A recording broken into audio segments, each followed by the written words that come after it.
ఓం శ్రీ సాయినాథాయ నమః. సుమారు 5 ఏళ్ల తర్వాత ఈ ఉత్సవంలో పాటున ఇంకొక ఉత్సవం కూడా ప్రారంభమయ్యేను. కొరాల గ్రామమునకు చెందిన హమీర్ శేఖర్ దలాలను మహమ్మదీయ భక్తుడు చందనోత్సవం ప్రారంభించెను. ఈ ఉత్సవం గొప్ప మహమ్మదీయ ఫకీర్ గౌరవార్థము చేయుదరు. వెడల్పు పల్లెరంలో చందనపు ముద్ద నుంచి తలపైన పెట్టుకుని సాంబ్రాన్ని ధూపములతో బాజా భజంతులతో ఉత్సవం సాగించెదరు. ఉత్సవం ఊరేగిన పిమ్మట మసీదుకు వచ్చి మసీదు గూటి నింబర్లోనూ గోడలపైనను ఆ చందనమును చేతిలో నుందుదరు, తట్టెదరు. మొదటి 3 సంవత్సరంలో ఈ ఉత్సవము ఏం ప్రాబ్లం లేకుండా జరుగుచుండెను. పిమ్మట అతని భార్య ఈ సేవను కొనసాగించెను. ఒకే దినమునందు పగలు హిందువులచే జెండోత్సవములు, రాత్రులందు మహమ్మదీయులచే చందనోత్సవము ఏ ప్రాబ్లము లేకుండా జరుగుచుండెను.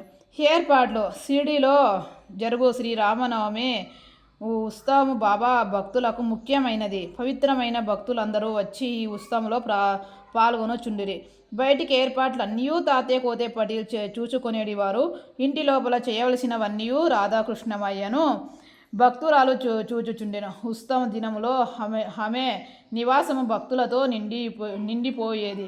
ఆమె వారికి కావలసిన ఏర్పాట్లు చూసుకొనుటేగాక ఉత్సవంకు కావలసిన సరంజం అంతయు సిద్ధపరచుచుండెను.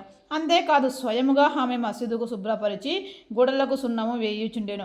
మసీద్ గోడలు బాబా వెలిగించు దుని మూలుగా మసిబట్టి ఉండేవి. మండుచున్న దునిలోని సహా మసీదుకు వస్తువులన్నిటినీ తీసి బయటపెట్టి మసీద్ గోడలను చక్కగా కడిగి వెళ్ళి వేయించుచుండెను. ఆమె ఇదంతయు బాబా దినము మార్చి దినము చావడిలో పనుకొండునప్పుడు చేసేది.